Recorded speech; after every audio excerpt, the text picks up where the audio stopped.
So, hey guys, today's topic is never sell your first home / I want to move.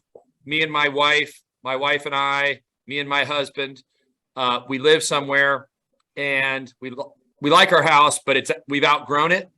And you're our financial planner and we want to move and we think we want to keep our house. What do we do? So, Aaron, you did this first. You're on the hot seat. What's rule number one when you want to try to consider keeping your house and then buying your next one? Yeah, definitely do it. Rule number one, keep your house. Effectively, you have equity in your house, so you have to be able to leverage that to your advantage. So basically, without selling it, a home equity line of credit is the answer. Yeah, I mean, Aaron, home equity lines of credit have been utilized, especially in the last couple of years because equity has grown so much. But then there's also cash out refinances where if it truly makes sense to totally repackage that loan, you can do that as well. And so both those options are great, but I think more often people go with the home equity line of credit. Andy, why don't you pop open a quick whiteboard and just do the simple 60-second math problem on how much they could pull in a home equity line of credit? Yeah, that works. I think the key is, simple example, high kind of 10,000 feet in the air. Your client bought a house for $350,000. It was their first house. They bought it 3 years ago. It's now worth $500, right? And they had a $330,000 mortgage. When they started, they paid the mortgage down to 300 grand.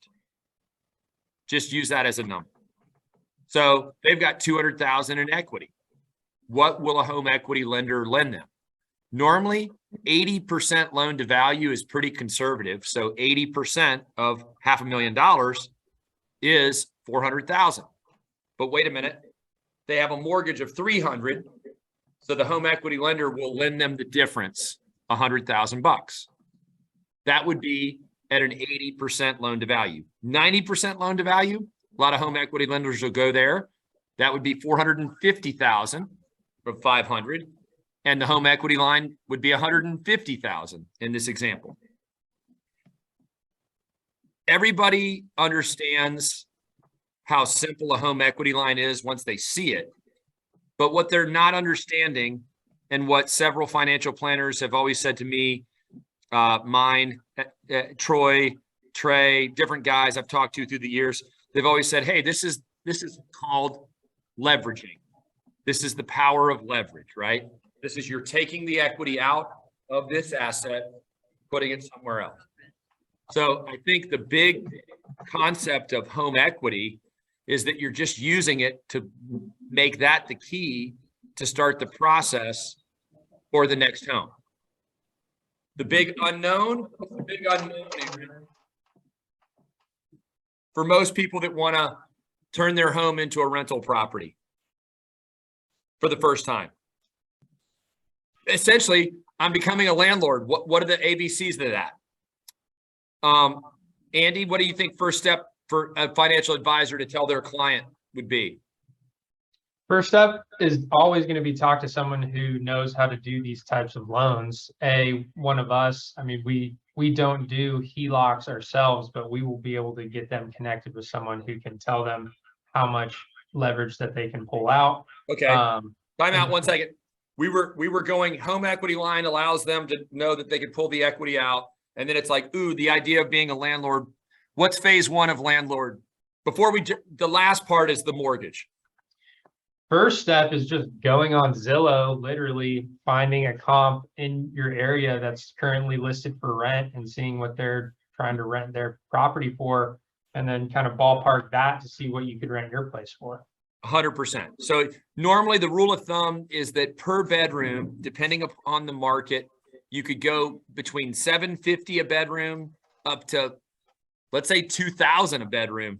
I mean, if it's a really nice house, 4-bedroom house might rent for $8 grand. I mean, if it's in a great neighborhood. So $750 to $2,000 per bedroom.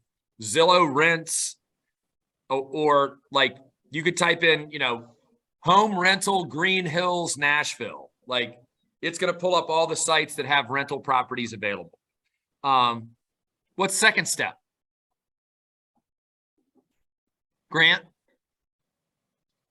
I would say after you figure out what your house would rent for, I would seek out what your HELOC's gonna be costing you monthly. Okay, the HELOC, that's the last. How about this? That's the last factor in the mortgage qualification. We'll talk about that third. I'm sticking with like rental property manager, property management. Like, what's the checklist? 1, look up Zillow. 2, Gotcha. 2, I mean, I don't really know where you want to go with that. Like, What about choosing a trustworthy renter or someone yeah, that you, finding a okay, renter. we're that Yeah. phase. Okay, I didn't know how Yeah, yeah. far we were along here. My Yeah, bad. I think that, you know, what's interesting is if we think about this from a financial planner's perspective, they're getting these questions and their clients say, what do I do? I think the first thing is, hey, you're going to need a HELOC. Number 2, let's talk about you becoming a landlord, or do you want to hire a property manager? Because here's the steps. 1, we got to figure out how much you can rent it for. 2, you know, we need to, where are you going to find your renter? What's that process look like? And, you know, how do you pick them? Which, by the way, Andy, you gave it away. Zillow has a pretty good portal to put like details, and people will inquire. So property rent, you know, we're used to talking to people about their credit and their income and their assets every day. And so on the mortgage side, it's easy for us to kind of pick up the phone and grill somebody who wants to be a renter. You know, as a financial planner, your clients aren't going to be used to that. So the choice is they either do it themselves and ask questions that we've got a pretty good resource that they can see the questions they should ask, or they should hire a property manager, right? Like Aaron, property management, what does that run typically as a percentage of rent? I mean, low end 10 up to 20, 25%, depending on what kind of rental you're doing and Right. what they're So doing. There's a cost to hire a property manager. I guess the last component of being the landlord is just understanding, you know, once you find a tenant, you sign an agreement, you know, collecting that money monthly, and then just understanding the maintenance part of being a landlord. It's normally just text, hey, Aaron, the toilet's not working over here at you know, 1900 Holly Street. Oh, okay. Well, we normally use, you know, Donaldson Plumbing. We'll call them right away and, you know, get them out. It's basic stuff. Plumbing, HVAC, electrical, maybe a roof issue, a leak issue, something like that. Hey, a tree fell in the backyard kind of stuff. It's never rocket science. And Aaron, Well, and the Yeah. cool thing is when it's a property you've lived in already, you already know how that house Right. operates. Right. So And it's not a whole lot of surprises. yeah, and I would say this, probably the biggest thing, that's a great point. If you're the advisor and your client's never done this, remember, they've lived in the house. So this asset that they're going to leverage on a HELOC and go buy the next place, and they're going to cover this mortgage, and we'll transition into that next. You know, they've been in the house 3, 4, 5 years. They know the neighbors. It was their primary residence. Like, they were the ones that vetted it. So this concept of them becoming a first-time landlord, it's kind of the deck is loaded in their favor. The cards are loaded for them because they'll know immediately who to call. You know, if they hire a property manager, they'll give that property manager their list of all the people that have serviced their house. So that's why I think it's like the least risky real estate investment for your client, because they've lived there and they've gotten owner occupied financing. They have a mortgage already in place. The only variable is getting this home equity line, and drum roll, getting the next mortgage. So thoughts on that? Grant, I'll give you the softball. What's the biggest thing they need to do when they're getting the next mortgage and getting advised on what to do next? I'll come in for a smart start. I think that'd be a good one. And then what are we going to look at? Talk through the qualifying with the current mortgage payment and HELOC and the next one. So whenever you're qualifying for like the next house, And obviously we have your debt to income ratio. So we're going to take your income and then we're going to look at all of your different debts. And one of those debts is going to be that current mortgage. So obviously most people can't qualify when they already have another mortgage. They need the next mortgage. So the big indicator is going to end up being is, that's why we want you to go see what your house would rent for. We need to offset that current mortgage with a rental agreement. And on that rental agreement, so if your house is going to rent for $2,500 a month, we're going to take 75% of what that rent agreement would be for. So that other 25%, that's for like risk associated with the property. So that's how we'd be able to cancel out your mortgage. And then from there, we can end up getting you guys qualified for like the next house. Got it. So a real simple example, they've got an $1,800 mortgage payment. We're using that $350 purchase. They got an $1,800 mortgage payment. And if they get a new HELOC for 50 grand, that payment's $300. You with me? Yep. So their new quote total payment's $2,100. It's a 3-bedroom house, and they can rent it. Ooh, what just happened? And they can rent it for about $2,600. So we're good.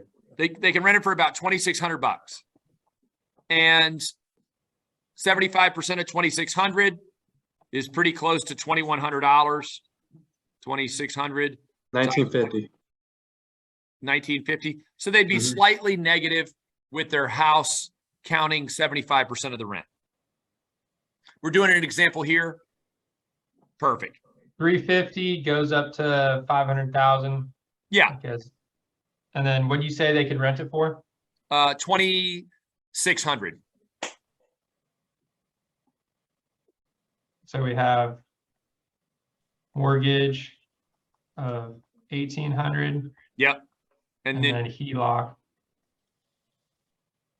of 300.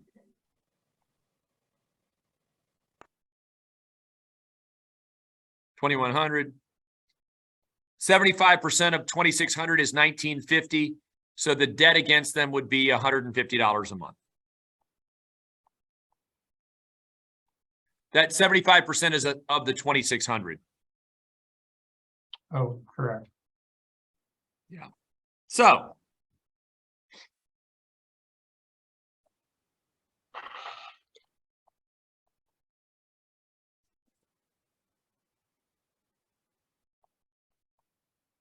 So I think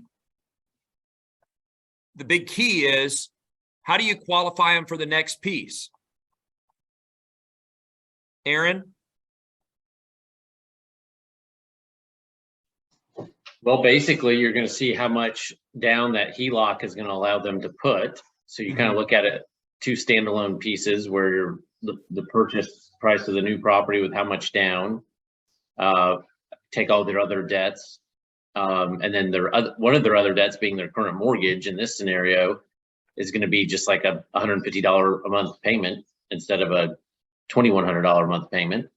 And then you compare all their gross income to their debts to come up with the debt to income ratio and qualify them accordingly. Got it. Andy, that says 1,950 in debt. It was only 150 debt. Remember, 1,950 subtracted from the 2,100. Yeah, keep playing with it.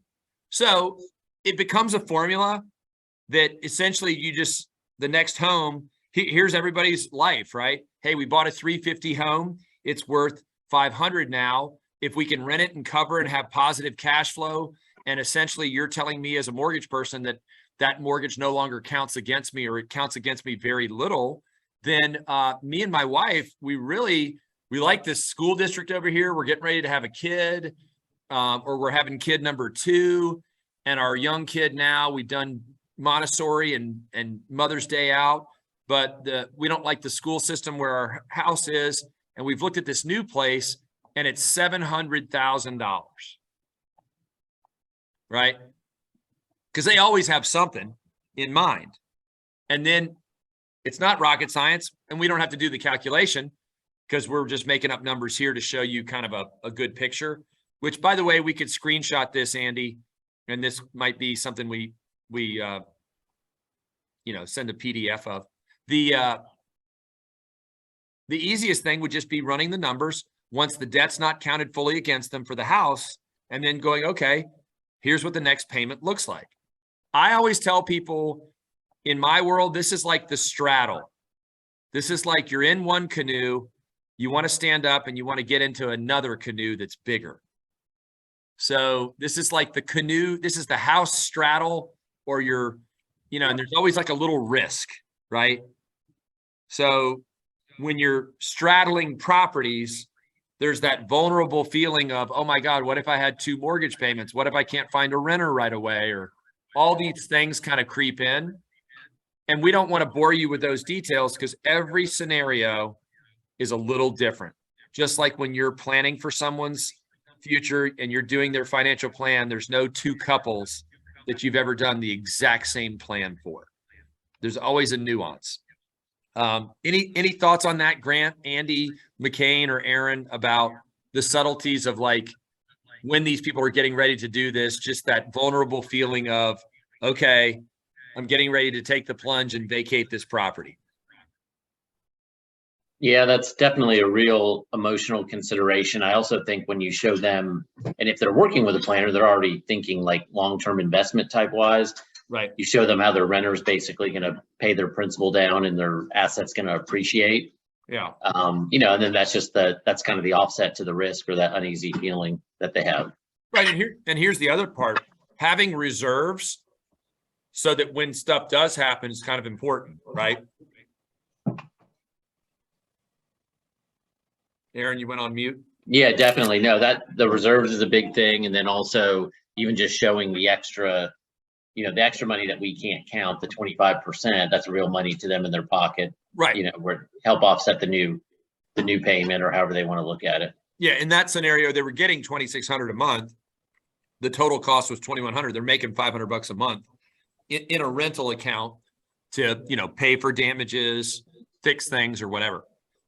Grant, you have done this. You've got a rental that was your house and then you moved. Andy, you did it. The true straddle. Yeah, I mean, I think the biggest thing is going to be the psychological realization that landlording doesn't have to be scary, even though a lot of people just go straight to like the horror stories. If you're willing to do the straddle and just be available for your tenant and be able to find a good tenant and really do the work to make sure you vet them, the long-term payout, even if the cash flow doesn't seem like it's really making an impact at first, the long-term payout of keeping that home and keeping it renting, we all know that your fixed costs should stay fixed while the rent goes up, your appreciation, everything else, that it's a benefit. So it's crossing that emotional, psychological bridge to be willing to actually stick with it and put in the work to keep it is going to pay out, 5-10 years from now. Huge. Here's a funny thing. Did you guys see that quote or that YouTube video of the Duke basketball coach, the female coach? Anybody know what I'm talking about? No. So there's this, we'll find it. It's on YouTube or Twitter, and she's just talking to her team about easy versus hard.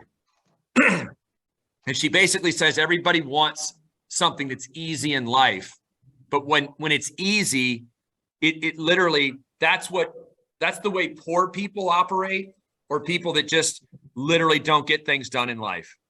And the easy bus is super attractive. And so she's talking to her players and she says, hey guys, life gets hard.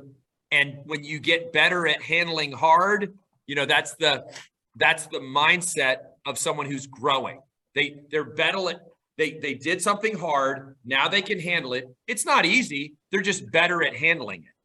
And so rental properties, I think of this so often, they're hard. Hey, it's actually somewhat easier when you've lived in it, but there's always something, and they're hard. Here's the issue. Most people that own rental properties for 20 years have a ton of equity. And they don't talk about the 20 years of hard work. They just go, yeah, I own that one free and clear. And, they pay me $3,000 a month. And then you're like, wait a minute, that's 36 grand a year. You doing nothing. Well, not exactly nothing. I'm still managing the property or have a property manager. But yeah, we made it through the hard times and we're keeping care of that property and it's been a good asset.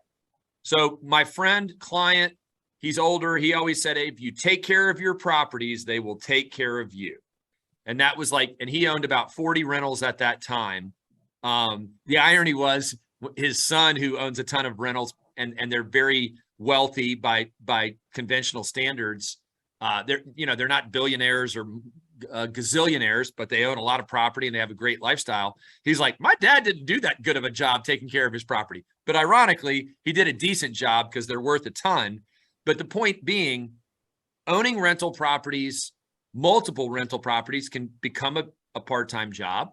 But this right now for a planner, when your client says, I want to do this, I think this is the easiest way for them to create a miniature retirement account that if they stick at it for 20 years, they are going to have a huge asset to invest with you and to purchase, additional insurance policies and or divert those funds into the market. And you're going to go, man, thank God my clients keep their first home. There's one little resource. McCain, what's the name of the resource that they can buy? Who can buy the financial planners can buy it for their client. There's a book. Oh, it's a book by this amazing author. It's called Never Sell Your First Home. Business edition going out soon. Yeah. Would highly recommend. Yeah. And it's a guide on turning your current home into your next best investment in terms of real estate. So yeah, we did that. We wrote that in 2017. It took me forever to finish it. And that's going to be something that we'd love to send to you guys or you guys could use for your clients because they're going to ask a lot of questions and they could read the book and you could too. So today was good. This is one of those basics that as a financial planner, I think the more you know about this, and personally, every planner out there should do this themselves. You really should. I'm convinced of it because I just witness it all the time and it seems so basic. It's like gravity. It just works. And if you take care of it and find a decent tenant, you're going to make money long-term. Andy, Aaron, McCain, Grant dropped. Thank you for all your feedback and your drawings. And we'll do this again next week. See you next week. Peace.